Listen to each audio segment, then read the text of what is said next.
함께 보실 하나님의 말씀은 신약성경 마태복음 5장 17절부터 20절까지의 말씀입니다.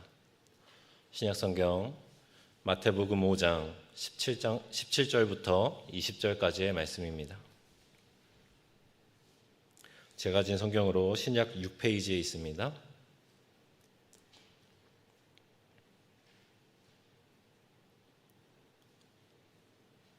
마태복음 5장 17절로 20절까지의 말씀, 우리 다 찾으셨으면 한 절씩 교독하고 마지막 절 합독하겠습니다.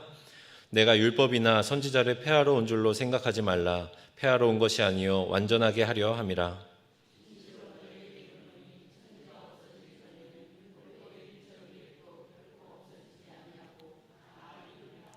그러므로 누구든지 이 계명 중에 지극히 작은 것 하나라도 버리고 또 그같이 사람을 가르치는 자는 천국에서 지극히 작다 일컬음을 받을 것이요 누구든지 이를 행하며 가르치는 자는 천국에서 크다 일컬음을 받으리라. 내가 너희에게 이르노니 너희 의가 서기관과 바리새인보다 더 낫지 못하면 결코 천국에 들어가지 못하리라. 아멘. 할렐루야. 크고 놀라우신 주님의 은혜가 이 자리에 모인 우리 모두에게 차고 넘치게 임하시기를 간절히 축원합니다.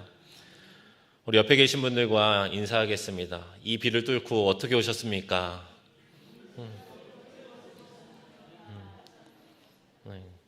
갑자기 예배가 시작하기 전에 비가 쏟아져가지고 깜짝 놀랐는데 그 거센 폭풍우를 헤치고 예배 자리에 나오신 여러분들에게 하나님께서 충만하게 임재하시고 복을 내려주실 줄로 믿습니다. 오늘 우리가 함께 읽은 이 말씀은 율법의 완성으로 오신 예수 그리스도에 관한 이야기입니다. 오늘 우리가 함께 나눌 말씀의 제목이 나에게 율법은 이라는 제목입니다. 여러분들은 과연 율법이라고 하는 이 단어를 들으면 어떤 생각이 먼저 드십니까? 과연 나에게 율법이란 어떤 의미이며 어떤 이미지로 다가오십니까? 누군가에게 율법은 하나님이 주신 은혜이기도 하고 또 누군가에게는 꼭 지켜야만 하는 법이기도 합니다. 반대로 어떤 사람에게는 지키지 않아도 상관이 없거나 불필요한 것으로 여겨지기도 합니다. 이처럼 모두가 율법에 대한 생각이나 느낌들이 다 다르지만 많은 사람들이 이 율법이라고 하는 단어를 들으면 부정적인 생각이 먼저 드는 것이 사실인 것 같습니다. 아무래도 성경 속에서 계속해서 등장하는 이 율법의 이야기를 보면 이스라엘 백성들이 구약시대에 율법을 지키지 않았다는 이유로 하나님의 심판을 받아 고통을 당하는 그 이스라엘의 모습을 우리가 계속해서 보게 되고 또 신약에 와서는 바리새인과 서기관들이 주장했던 것이 바로 이 율법주의이지 않습니까? 그리고 더 나아가서는 이처럼 극단적인 율법주의를 지키며 살아가던 바리새인들과 서기관들을 향하여 예수님께서 외식하는 자 또는 독사의 자식들이라고 강한 어조로 혼내셨던 것을 보면 우리의 머릿속에 이 율법에 대한 이미지가 굉장히 좋지 않은 이미지, 부정적인 이미지로 각인이 되는 것 같습니다. 더구나 오늘날 기독교인들 사이에서도 나타나는 이 바리새인들의 율법주의적 모습 때문에 많은 사람들이 율법에 대해서 더 부정적인 인식을 갖기도 합니다. 교회 안에서 나타나는 율법주의적 모습은 우리가 바리새인들과 서기관들처럼 극단적으로 모든 율법을 다 지키려고 하는 것은 아니지만 자신이 만든 몇 가지 행위들을 마치 율법으로 여기면서 그 행위를 지키는 것이 믿음과 신앙의 척도이다라고 믿는 분들이 몇몇이 계십니다. 그리고 그것으로도 끝나는 것이 아니라 자신에게 그 신앙의 척도를 대는 것에서 넘어가서 타인에게도 똑같은 잣대를 대며 자신이 세워놓은 그 율법을 지키지 않으면 믿음이 없는 사람, 신앙이 약한 사람이라고 정죄하고 평가하는 모습을 보기도 합니다. 예를 들어서 교회의 각종 행사나 봉사에 열정적으로 참여해야 그래야만 믿음이 좋고 신앙이 올바르게 선 것이라고 말하면서 반대로 참여하지 않고 열심을 다하지 않는 사람들에게 믿음이 없다고, 아직 신앙이 멀었다고 이렇게 꾸짖는 사람들이 있기 때문입니다. 이런 식의 신앙생활은 결국에는 했느냐 안 했느냐, 또는 이것이 죄냐 아니냐라는 흑백 논리에 빠지게 되고 하나님과 우리가 신앙적으로 소통하고 교제하며 얻는 풍성한 은혜와 자유함을 누리지 못할 뿐만 아니라 오히려 그 율법적인 행위에 얽매여서 자유를 잃어버린 신앙을 누리게 되는 것입니다. 요한복음 8장 32절의 말씀을 보면 분명히 진리를 알지니 진리가 너희를 자유롭게 하리라 라고 말씀합니다. 진리가 무엇입니까? 진리는 곧 예수 그리스도입니다. 예수님이 이 땅에 오신 이유는 율법을 폐하려 함이 아니고 도리어 완전하게 하려 함이라고 오늘 말씀에서 말하고 있지 않습니까? 즉 율법은 예수로 인해서 완전해지고 그 완전해진 율법이 우리를 자유하게 하는 것입니다. 그렇게 율법으로 인해 우리가 오히려 자유함을 잃어버리고 행위에 얽매이는 신앙을 하고 있거나 그것을 기준으로 다른 이들을 판단하고 정죄하고 있다면 그것은 분명히 잘못된 신앙이라는 것을 기억하시길 바랍니다. 요즘에 뉴스를 보다 보면 법의 잣대가 이게 정말 맞는 건가 싶은 일들이 참 많이 일어납니다. 법의 역할은 공정한 심판에 있죠. 모든 사람과 사회의 규범이라고 할 수 있는 이 법을 만들어 놓고 이 법을 지키지 않으면 그 법에 의해서 죄를 묻고 죄인이 되어서 그에 상응하는 심판을 받게 됩니다. 쉽게 말해서 법은 선과 악을 정의하는 일종의 기준이라고 할 수 있는 것이죠. 그런데 이와 같은 이유로 많은 사람들이 하나님의 법인 율법에 대해서도 많은 오해를 갖게 됩니다. 율법은 하나님께서 모세를 통하여 모든 이스라엘 백성들에게 주신 생활과 행위의 규범이고 법입니다. 그렇기 때문에 율법도 앞서 말씀드린 그 법과 똑같은 역할과 똑같은 기능을 한다라고 많은 분들이 오해를 하세요. 그래서 율법을 지키지 않는 것이 죄이고 율법을 지키지 않는 사람을 죄인이라고 말하고 악한 사람이라고 생각하게 되는 것입니다. 하지만 세상의 법과 하나님의 법은 분명히 비슷한 면도 있지만 분명한 차이가 있음을 우리는 기억해야 합니다. 먼저 법과 율법의 역할을 보면 비슷해 보이지만 분명히 다른 것을 알 수가 있습니다. 앞서 말씀드린 것처럼 법이라고 하는 것이 선과 악을 정의하는 일종의 기준의 역할을 한다면 율법은 의로움과 죄를 드러내는 역할을 합니다. 율법이 잣대가 되어서 내가 의인인지 아니면 내가 죄인인지를 스스로 깨닫게 하는 역할을 한다는 것이죠. 여러분, 한 남자가 소개팅을 나갔습니다. 그런데 상대방과 이렇게 이야기를 하다 보니까 말도 잘 통하고 여러 면에서 자신과 잘 맞는 거예요. 그래서 마음이 들어서 식사를 맛있게 마치고 이제 2차로 카페에 가서 커피를 마십니다.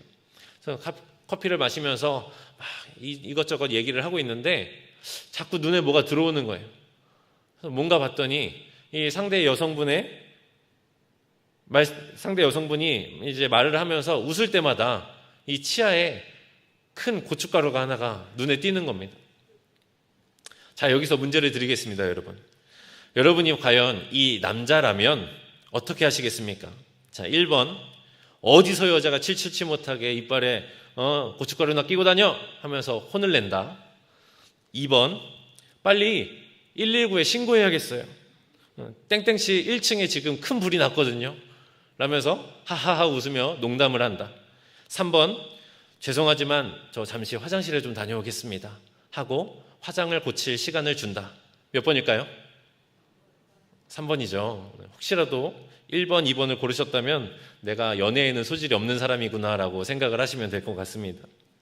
남자가 센스 있게 자리를 비켜주고 화장실에 가고 나면 여자는 이제 가방에서 이제 거울을 꺼내서 화장을 고치죠. 화장을 고치고 거울을 보면서 입술도 새로 바르고 그렇게 하다가 이에 끼인 고춧가루를 발견하게 되는 것이죠. 제가 재밌자고 한 이야기지만 만약에 거울이 없었다면 이 여자는 소개팅이 마치고 집에 돌아가서 씻을 때쯤이야 자기의 이에 끼인 고춧가루를 보면서 부끄러워서 다시는 그 남자와 연락을 하지 못할지도 모르겠습니다. 로마서 3장 20절의 말씀을 보면 그러므로 율법의 행위로 그의 앞에 의롭다 하심을 얻을 육체가 없나니 율법으로는 죄를 깨달음이니라 라고 말합니다. 율법을 지키는 행위로 의인이 되는 것이 아니라 율법으로 말미암아 내가 죄인인 것을 깨닫게 된다는 것이죠. 이처럼 우리는 거울을 통해서 지금 내가 깨끗한 상태인지 더러운 상태인지 내 이에 고춧가루가 끼었는지 안 끼었는지를 확인할 수 있는 것처럼 율법이 이러한 거울과 같은 역할을 해서 우리 스스로를 비추어 보고 내가 의로운 사람인지 아니면 죄인된 사람인지를 발견하는 것, 그것이 바로 율법의 바른 역할이라는 것입니다. 두 번째로 법과 율법의 다른 점의 두 번째는 바로 기준이 다르다는 것입니다. 민주사회에서는 사회 구성원의 대표들, 우리로 치면 국회의원들이 법을 만들고 또 법을 수정을 하지 않습니까? 때로는 투표를 통해서 법을 만들기도 합니다. 하지만 왕정사회에서는 법을 누가 만듭니까? 왕이 만들죠. 왕이 말하면 그게 곧 법이 되는 겁니다. 마찬가지로 법의 기준은 사람의 기준으로 만들어지는 것입니다. 사람들이 서로 이것을 법으로 하자, 이것을 지키고 이것은 지키지 말자, 이렇게 합의를 해서 기준을 세우는 것입니다. 사람들이 약속을 하고 법을 만들면 그것이 바로 선과 악을 정의하는 기준이 되는 것입니다. 하지만 율법은 하나님의 나라, 그곳에 왕이신 하나님의 말씀이 율법의 기준이 되는 것입니다. 율법은 이스라엘 백성들의 정치, 문화, 교육, 종교 등 이스라엘 백성들의 모든 삶의 전반에 해당되는 하나님의 거룩하신 말씀이며 명령이었습니다. 율법을 대표하는 십계명조차도 하나님께서 시내산에서 모세에게 하신 말씀을 기록한 것이지 않습니까? 즉 세상의 선함과 악함의 기준은 사람들이 정한 기준이지만 율법이 드러내게 하는 의로움과 죄에 대한 기준은 오직 하나님께 속한 것이며 하나님께서 정하는 기준이라는 것입니다. 마지막으로 법과 율법의 가장 큰 차이는 그 목적에 있습니다. 법의 목적이 무엇입니까? 사회의 평화를 이루기 위함이에요. 서로 다투지 않고 서로 갈등 없이 평화롭게 살아가기 위해서 법을 만드는 것입니다. 모두가 법이라고 하는 똑같은 테두리 안에서 동일하게 적용되어서 규칙을 지키며 평화롭게 사는 것이 법이라고 하는 것의 궁극적인 목적입니다. 그리고 그러기 위해서 법을 지키는 선한 사람들에게는 상을 주고 그리고 법을 지키지 않는 악인들에게는 그에 합당한 처벌을 내리는 것이 바로 세상의 법칙입니다. 그래서 세상의 법칙으로 보면 권선징악, 선이 이기고 악은 징벌을 받는 것이 당연한 것으로 여겨지게 됩니다. 하지만 율법의 목적은 180도 다릅니다. 갈라디아서 3장 24절의 말씀을 우리 함께 보겠습니다. 갈라디아서 3장 24절의 말씀입니다. 이같이 율법이 우리를 그리스도께로 인도하는 초등교사가 되어 우리로 하여금 믿음으로 말미암아 의롭다함을 얻게 하려 함이라. 아멘. 하나님은 율법을 통해서 우리를 참된 진리이신 예수 그리스도께로 인도하고 그를 믿음으로 말미암아 우리를 의롭다하게 얻게 위해 의인으로서 불리게 하기 위하여 율법이 존재한다는 것입니다. 또한 앞서 말씀드린 것처럼 권성징악이 당연한 세상의 법칙과는 다르게 하나님의 법칙인 이 율법의 안에서는 의인에게는 구원이라는 선물을 주고 죄인에게는 그가 비록 하나님의 말씀에 하나님의 명령에 불순종하여서 죄인이 되었지만 그럼에도 불구하고 그를 불쌍히 여기시고 긍휼히 여겨주시며 그의 죄를 용서해 주기 원하시는 그 하나님의 긍휼하심과 사랑하심을 죄인에게 선물로 주신다는 겁니다. 세상의 법은 죄를 지은 자, 법을 지키지 않은 자에게는 얄짤없지만 하나님의 법은 그렇지 않다는 거예요. 의인에게는 구원이라는 선물을 주시고 그 율법을 지키지 않은 죄인에게는 그럼에도 불구하고 그를 끝까지 포기하지 않으시고 사랑하시는 하나님의 그 긍휼과 사랑을 선물로 주신다는 것입니다. 이처럼 율법의 역할과 기준과 목적이 무엇인지를 우리가 알았다면 그 율법의 역할이며 궁극적인 목적인 의인이 된다는 것, 의롭다함을 얻는다는 것이 과연 무엇인지를 우리가 알아야 합니다. 바리새인들은 율법을 통해 구원을 받을 수 있다고 굳게 믿었습니다. 그렇기 때문에 율법을 세상의 그 무엇보다 가장 우선시 여기고 율법을 목숨과 같이 여겼습니다. 율법을 지키는 것이 그들에게는 인생의 자랑이고 인생의 자부심이었습니다. 그리고 그들은 그것이 정의, 올바른 일이라고 여겼습니다. 하지만 여러분, 시대가 지나고 지날수록 우리가 살아가는 이 시대는 우리가 전혀 가늠할 수 없이 빠른 속도로 변해가고 있지 않습니까? 불과 몇 년 전에 당연하다고 생각했던 것들이 이제는 결코 당연한 것이 아닌 새 시대가 되어가고 있습니다. 마찬가지로 우리가 정의라고 옳은 일이라고 올바른 일이라고 생각했던 것들이 몇 년이 지나고 시간이 지나면 그것이 정의가 아니게 되기도 합니다. 예를 들자면 지금 우리가 살아가는 사회는 일부 일처제지 않습니까? 혹시 더 많이 가지고 계신 분 없으시죠? 네, 하지만 조선시대만 해도 일부 다처제였습니다. 더 나아가서 구약시대만 보더라도 아브라함도 야곱도 다윗과 솔로몬도 여러 명의 부인을 두었습니다. 그런데 성경에 그렇게 기록되어 있으니 지금도 나는 여러 명의 부인을 두겠다라고 주장하는 사람이 있다면 가만 두시겠습니까? 몽둥이로 찜질을 해줘야 되지 않겠습니까? 이처럼 세상에서 의에 대한 기준은 시대에 따라 변화되기 마련입니다. 하지만 그리스도인들에게는 결코 변하지 않는 아주 명확한 의에 대한 기준과 표본이 있다는 것을 믿으시길 바랍니다. 그것이 무엇입니까? 바로 예수 그리스도입니다. 조직신학에서 보면 하나님의 속성에 대해서 여러 가지를 다루는데 그 중에 의가 있습니다. 하나님은 언제나 옳은 행동만을 하시고 뿐만 아니라 하나님 자신이 옳은 것의 기준이 되신다는 거예요. 모세는 하나님을 향하여 신명기 32장 4절 말씀을 통해 이렇게 고백합니다. 그는 반석이시니 그가 하신 일이 완전하고 그의 모든 길이 정의롭고 진실하고 거짓이 없으신 하나님이시니 공의로우시고 바르시도다라고 하나님에 대해서 이렇게 고백합니다. 그렇기에 우리는 하나님이시며 우리와 똑같은 존재로 이 땅에 오신 바로 예수 그리스도의 삶을 통해 올바르고 바른 의의 기준을 삼아야 된다는 것입니다. 세상의 정의의 기준은 시대가 지나면 달라집니다. 의에 대한 기준은 달라집니다. 하지만 예수 그리스도라고 하는 가장 표본이 되는 의는 결코 변하지 않는다는 것입니다. 갈라디아서 4장 4절과 5절 말씀을 함께 보겠습니다. 때가 참에 하나님이 그 아들을 보내사 여자에게서 나게 하시고 율법 아래에 나게 하신 것은 율법 아래에 있는 자들을 속량하시고 우리로 아들의 명분을 얻게 하려 하심이라. 아멘.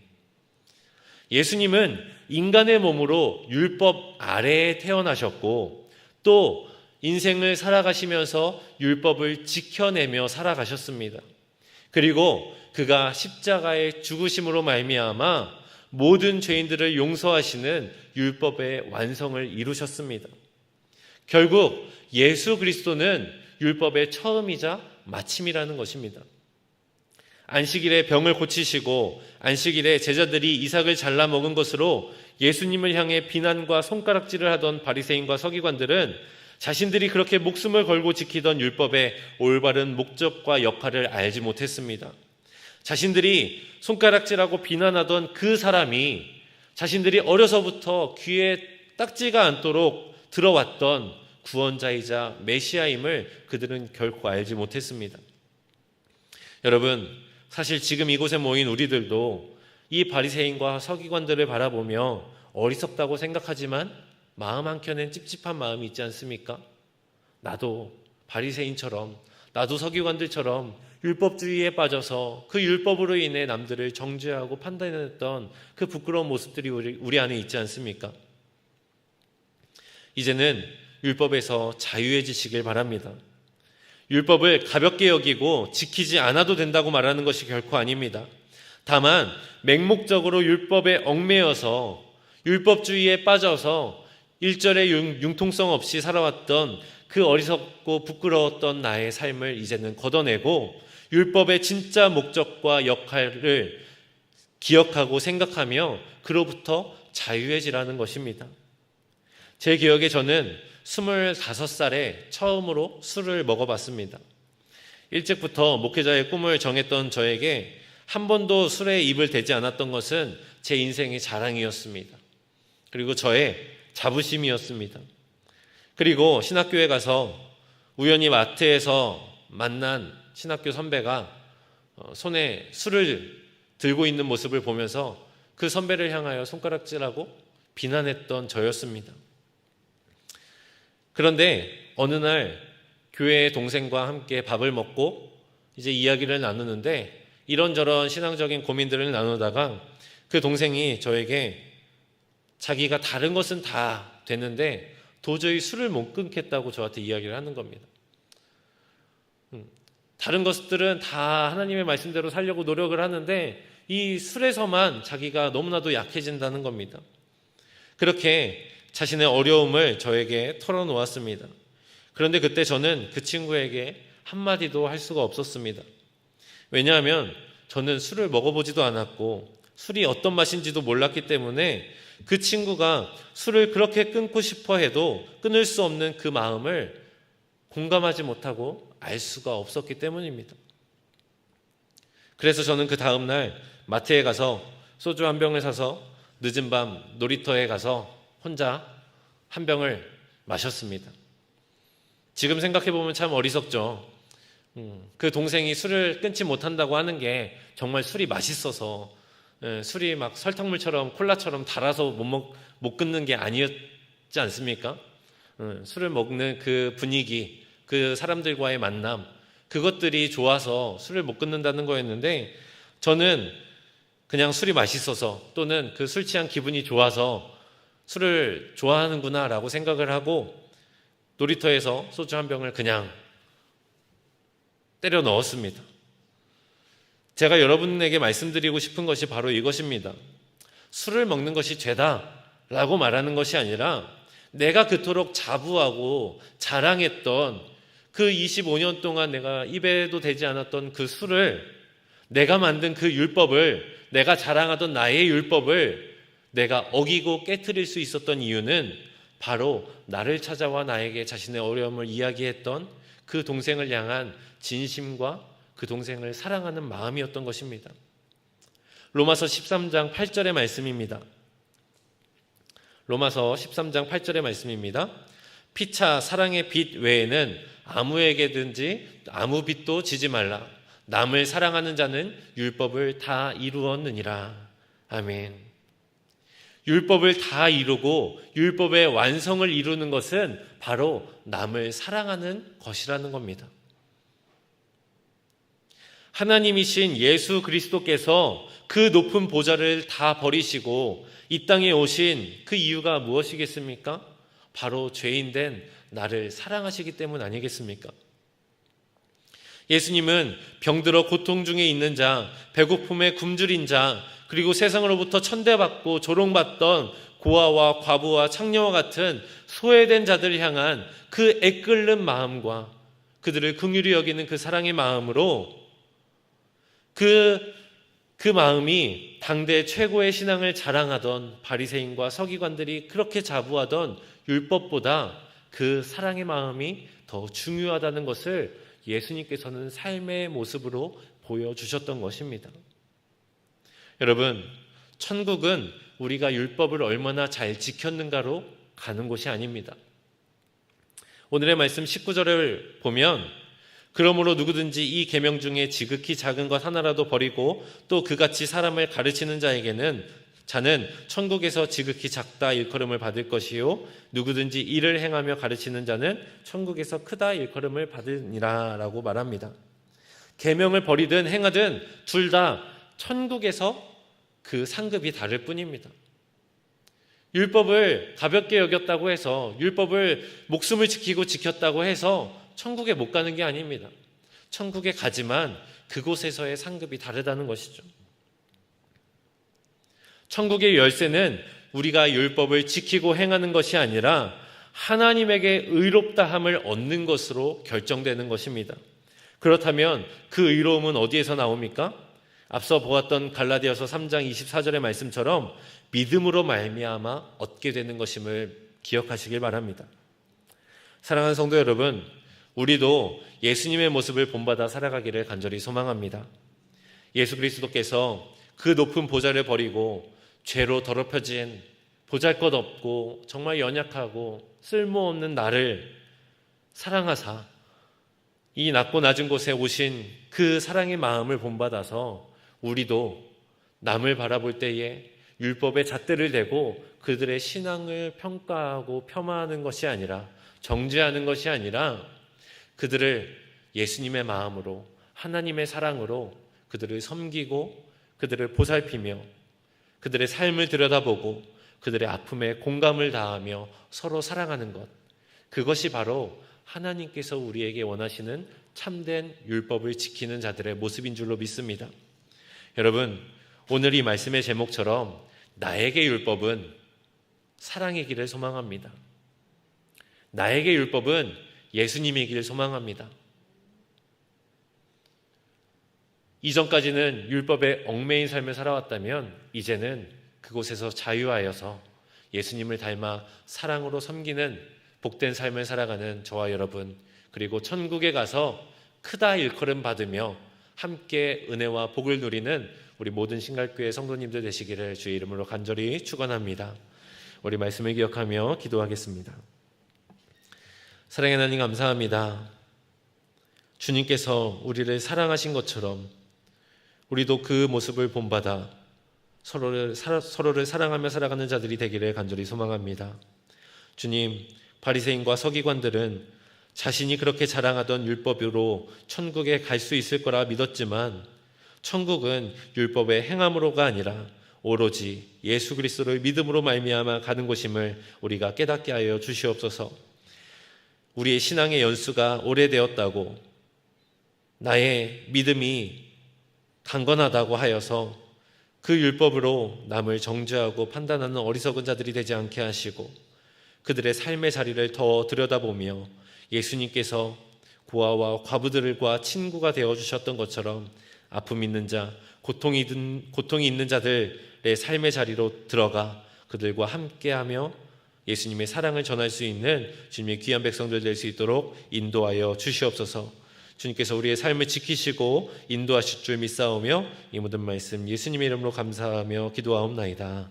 아멘.